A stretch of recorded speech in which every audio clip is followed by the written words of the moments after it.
Dans un monde où tout va trop vite, il est bon de faire une pause, de prendre son temps. C'est l'art de vivre par excellence et nous allons le mettre en pratique aujourd'hui dans l'agenda. Laissez-vous donc transporter de joie par ce nouveau numéro conçu comme une bulle de détente. Et quoi de plus apaisant que la musique? Alors direction l'Orchestre National de Lille pour assister au premier stage regroupant les enfants du projet Demos. Dans un autre style tout aussi plaisant, le Nurse Summer Festival se déroulera fin juin au stade Pierre-Mauroy. La programmation, en partie dévoilée, nous donne déjà le sourire. Et parfois, le bonheur, c'est simple comme courir. C'est ce qu'a parfaitement compris l'association L'Âme de Joie qui permet à des enfants amputés de vivre normalement. Mais commençons par la visite du LAM. Le musée d'art moderne, d'art contemporain et d'art brut installé à Villeneuve-d'Ascq possède une des œuvres du plasticien américain Denis Oppenheim. Kiss, c'est une sculpture monumentale et avant son installation dans le parc, elle sera restaurée ici même. Mais quels sont les soins particuliers que peuvent demander des œuvres exposées en plein air? La réponse tout de suite dans l'agenda.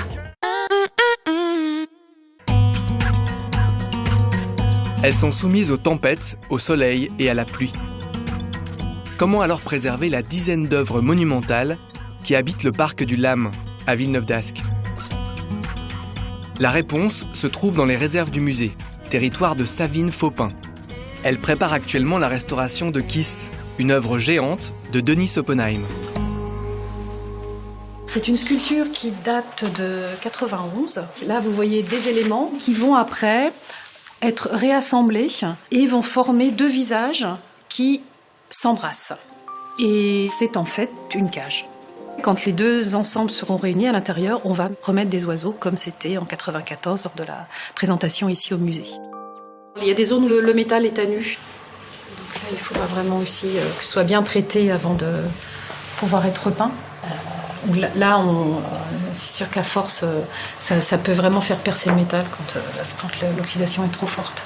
Et puis, par exemple, les pneus qui sont là, qui forment les lèvres des deux bouches, il se pourrait qu'on soit obligé de retirer les deux chambres qui sont là pour les remplacer par des nouvelles, mais il va falloir trouver exactement le même modèle.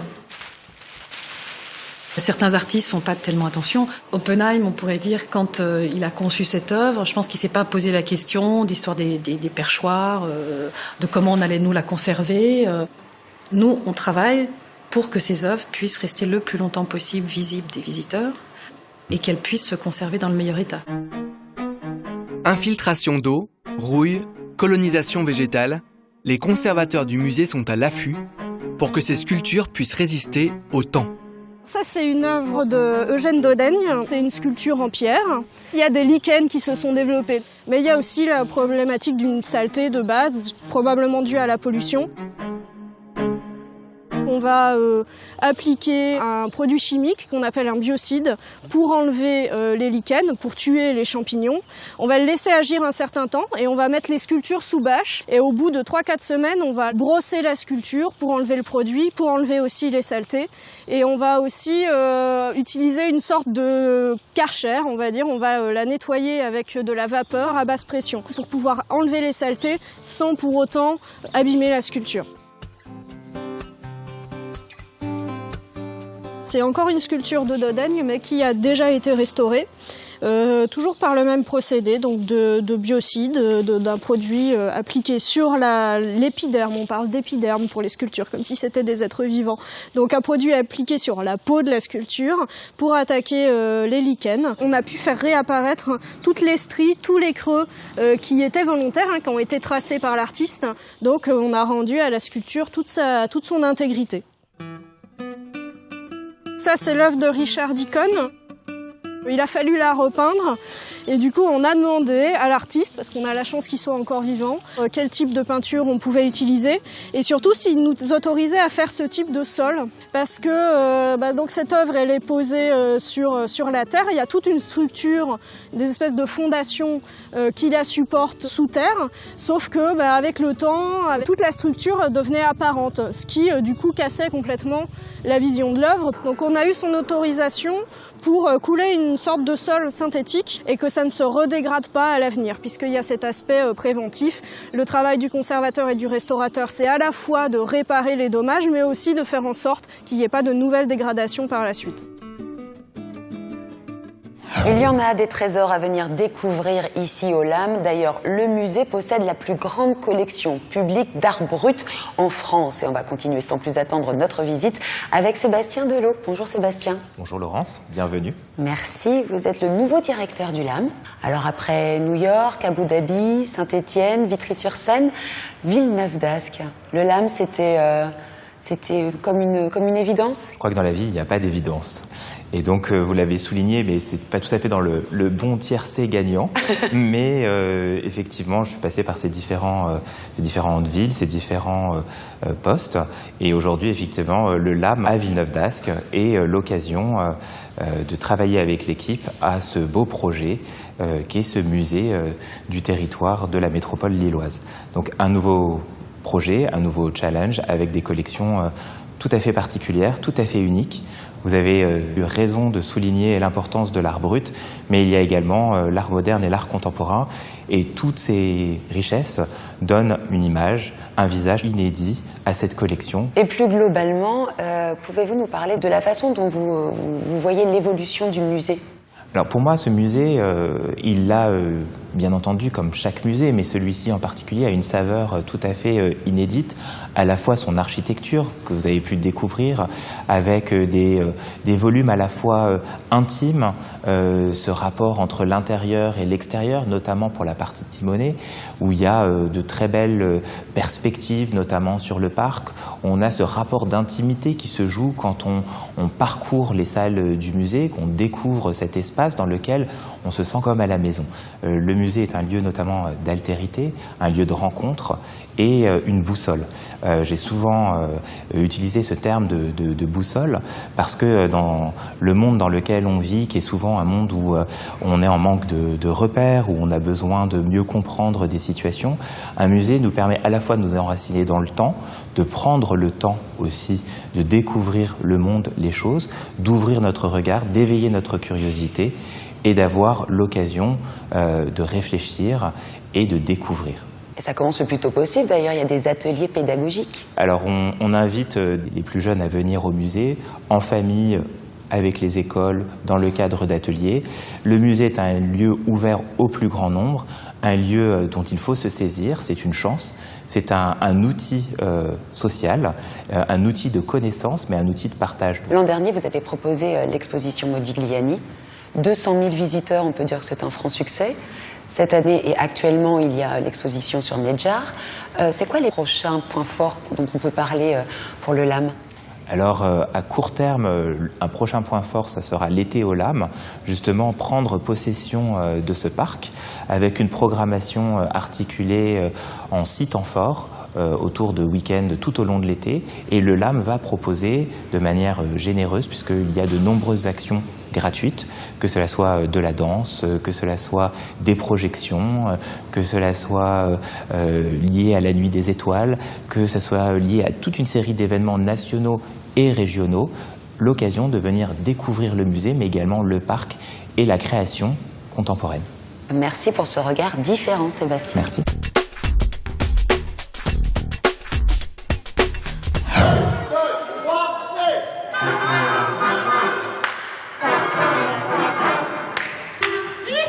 En début d'année, nous vous avions présenté le projet Demos, ce dispositif qui permet aux enfants de quartiers défavorisés d'accéder gratuitement à la musique classique. Et quand on sait que 50% de ces enfants s'inscrivent au conservatoire à la fin du cycle, on ne peut que soutenir cette belle initiative. Alors aujourd'hui, le deuxième volet consacré à ce projet nous emmène à l'Orchestre national de Lille pour le premier stage des enfants de la métropole lilloise.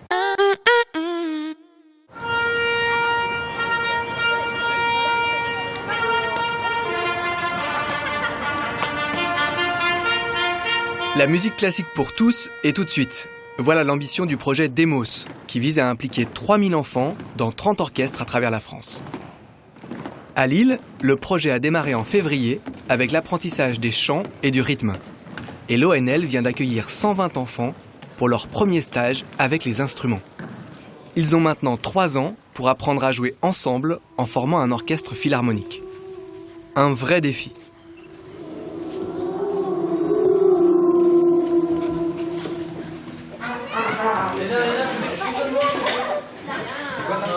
C'est un tuba. Alors dans un instrument, il faut souffler comme ça. 9 villes du Nord accueillent chacune une quinzaine d'enfants qui apprennent un instrument. Le groupe des Cuivres vient de Wattrelos. Hier encore, ces élèves n'avaient jamais soufflé dans une trompette. Là t'as fait. Et t'as tout lâché. Moi je veux. Ouais, celle-là. Celle-là. C'était celle-là.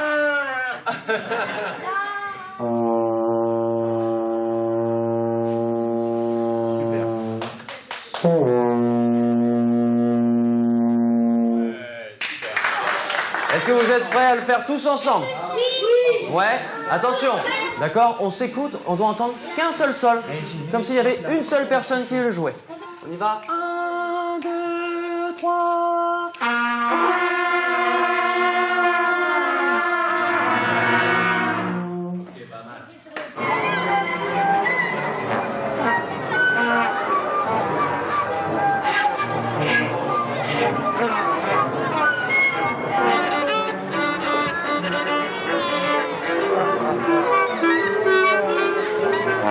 Contrairement à l'apprentissage traditionnel, le projet Demos délaisse le solfège pour privilégier la pratique. Tout ce qui commence par la pratique, déjà se branche tout de suite sur quelque chose d'un tonus qui est de l'ordre du jeu et de la joie.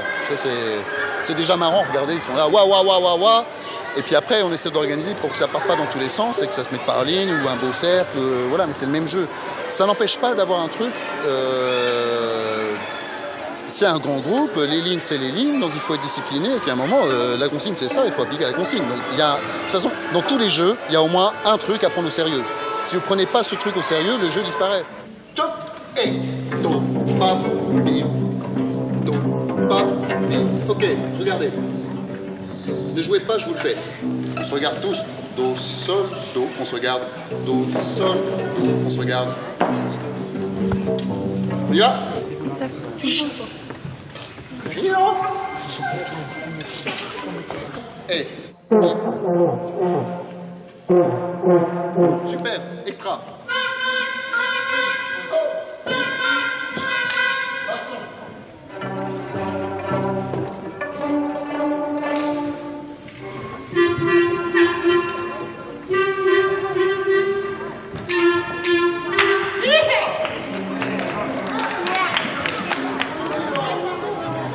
On y va? 1, 2, 3.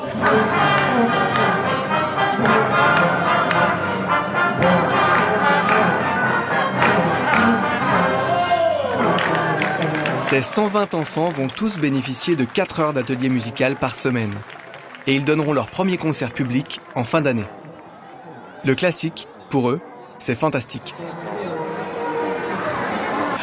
Every breath you take, every move you make. Et oui, la saison des festivals a commencé et dans les Hauts-de-France, on n'a pas à se plaindre, d'autant qu'il y a un nouveau rendez-vous musical, fin juin, le North Summer Festival. Il aura lieu ici même au stade Pierre-Mauroy. Alors certes, c'est le dernier né, mais il a déjà tout d'un grand événement à ne pas rater.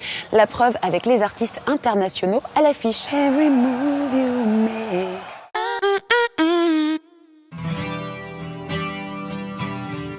Fin juin, le grand stade de Lille change de peau pour le premier événement de l'été, le North Summer Festival. La première édition promet déjà une programmation exceptionnelle. En tête d'affiche, Justin Bieber offrira le 24 juin son seul concert de l'année en France.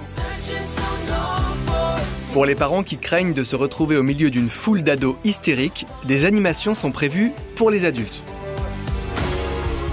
A l'inverse, pendant le concert de Sting, star du rock sexagénaire, les enfants seront pris en charge par des animateurs.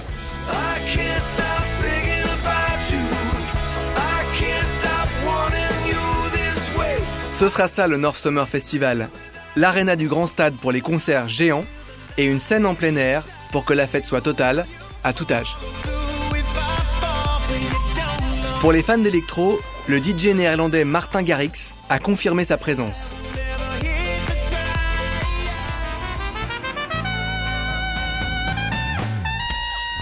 Et les amateurs de jazz pourront retrouver le trompettiste Ibrahim Mahalouf.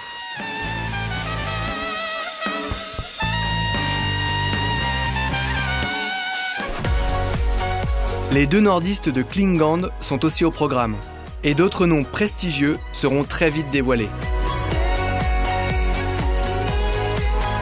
Le North Summer Festival s'annonce déjà comme un incontournable de l'agenda festif des Hauts-de-France. Sting, Justin Bieber, Martin Garrix. Alors on ne va pas énumérer tous les artistes qui feront partie de ce line-up impressionnant. On va surtout parler de la genèse de ce festival avec Éric Charpentier du Crédit Mutuel Nord-Europe. Bonjour Éric. Bonjour Laurence. Alors dans une région riche en festivals, comment est venue l'idée du North Summer Festival? On s'est dit pourquoi ne pas créer un grand festival.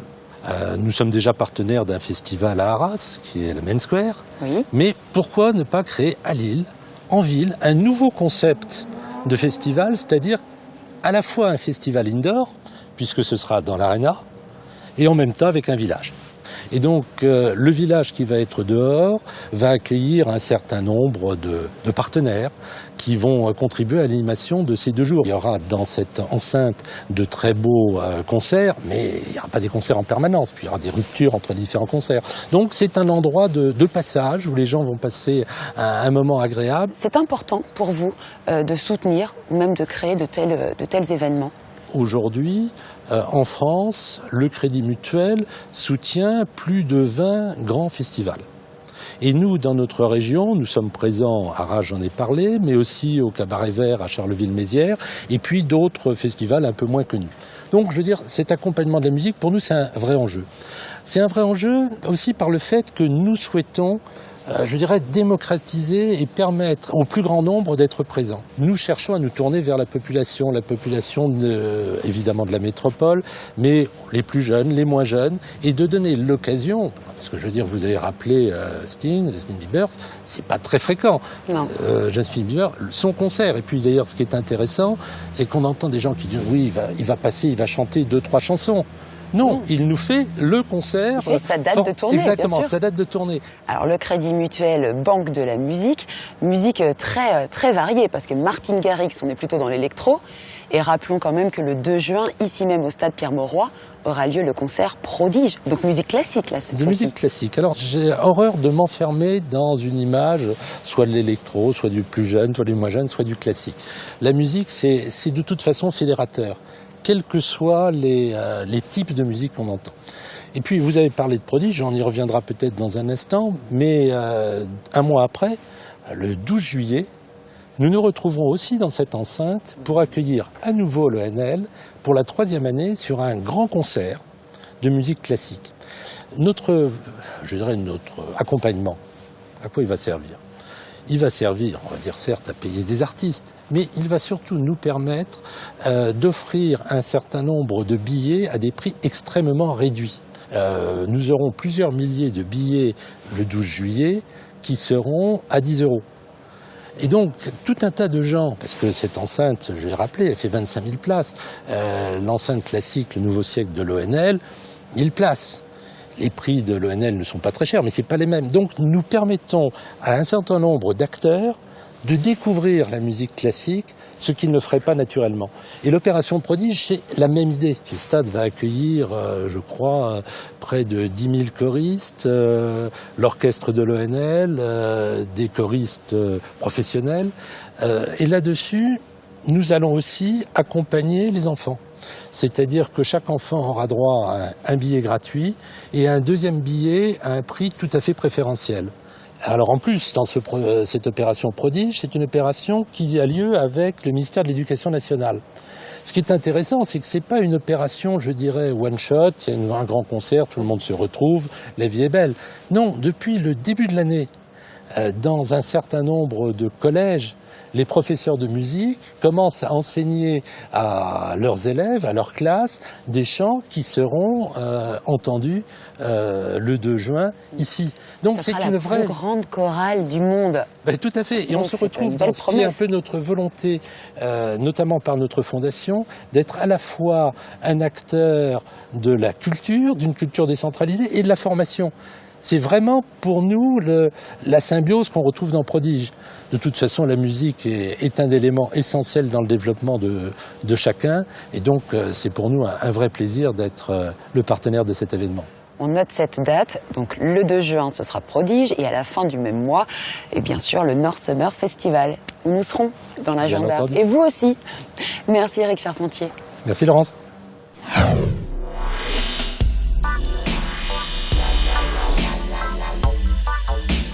L'âme de joie, c'est un joli nom pour une belle initiative, celle du docteur Frédéric Charlaté et de la Fondation Opal. Elle sonne aussi comme l'espoir pour tous les enfants amputés d'une ou des 2 jambes de courir à nouveau, et ce tout au long de leur croissance grâce à des prothèses assez particulières. Joachim a 19 ans, il reçoit sa lame définitive et il nous fait partager ses premiers essais au Centre Calvé à Berck-sur-Mer.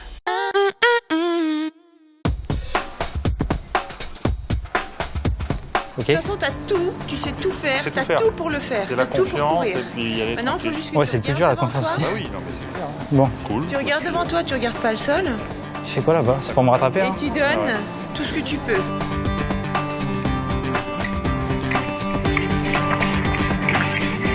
Après un accident de la route, Joachim a été amputé. Grâce à l'association L'âme de joie, installée au centre de rééducation de Berck-sur-Mer, il peut à nouveau courir, ce qui est impossible avec une prothèse de marche classique. Alors cette prothèse? Ça va. L'âme de joie s'adresse aux enfants, donc les enfants peuvent à peu près chausser les lames à partir de 6 ans jusqu'à 16 ans. Tous les 9 kilos, donc tous les 1 an et demi, 2 ans, les enfants changent de lame, tout simplement parce que avec la croissance, ils ont besoin d'une lame un peu plus solide. À partir de 16 ans, on considère que l'enfant atteint sa taille adulte, ce qui est le cas de Joachim. C'est pour ça que Joachim, lui, bénéficie donc, vous voyez, d'une lame qui est équipée donc pour une taille adulte. Mais avec les lames de course, on peut faire de l'athlétisme, du running, de la course, tout ce qui est principalement ligne droite. Mais le petit Ethan, qui bénéficie, lui, d'une lame de course, pratique la danse. La danse, c'est sa passion. Il a repris vraiment la danse sans aucun souci avec sa lame de course. Cela fait moins d'1 an que l'âme de joie existe. Et déjà, une dizaine d'enfants bénéficient de ces lames, souvent inaccessibles pour les familles. Super. Allez, vas-y plus fort. Notre action L'âme de joie, elle s'ouvre à tous les enfants de moins de 18 ans, amputés d'une ou 2 jambes sur toute la France. Le coût d'une lame, c'est 2 500 € et sur la croissance d'un enfant, ça va représenter un jeu de 6 à 7 lames fois 2 500 €, plus ensuite le financement de sa lame définitive adulte qui est aussi dans les alentours de 2 500 €. Les lames de course sont, pour la sécurité sociale, traitées comme un objet de confort et donc ne sont pas du tout remboursées. Donc totalement insupportable financièrement pour une famille avec un enfant amputé. Ouais, ça va être compliqué là. Ouais, très bien. Vas-y. Tu veux les mains? Je pense que ça devrait aller. Enfin, si je tombe, tu me rattrapes. Tu peux toujours te brosser. D'accord, merci.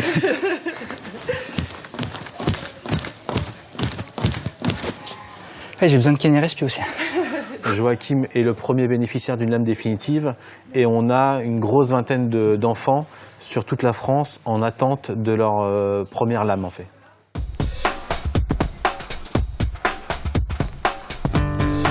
Ces lames de carbone ultra légères et technologiques exigent des réglages pointus effectués par des orthoprothésistes.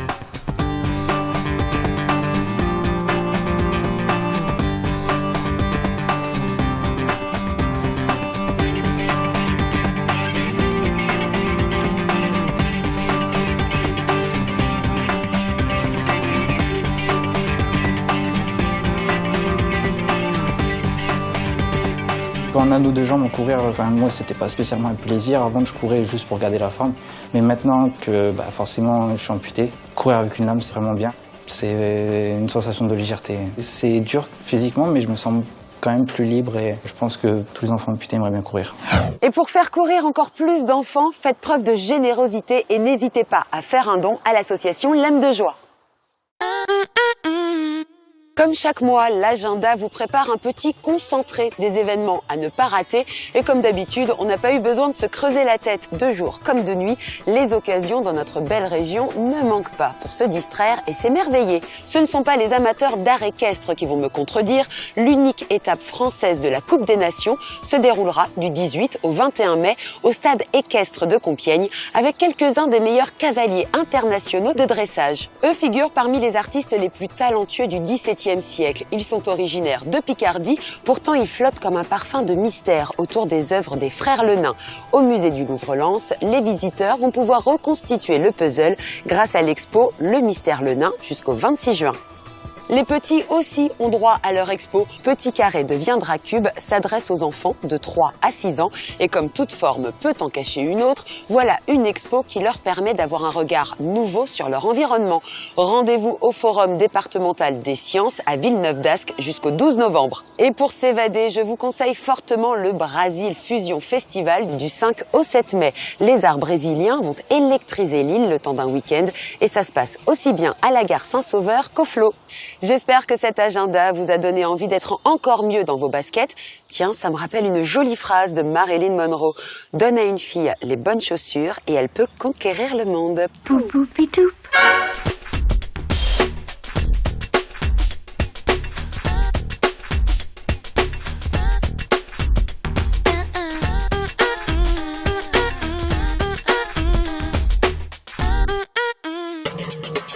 C'était l'agenda avec le Crédit Mutuel Nord Europe.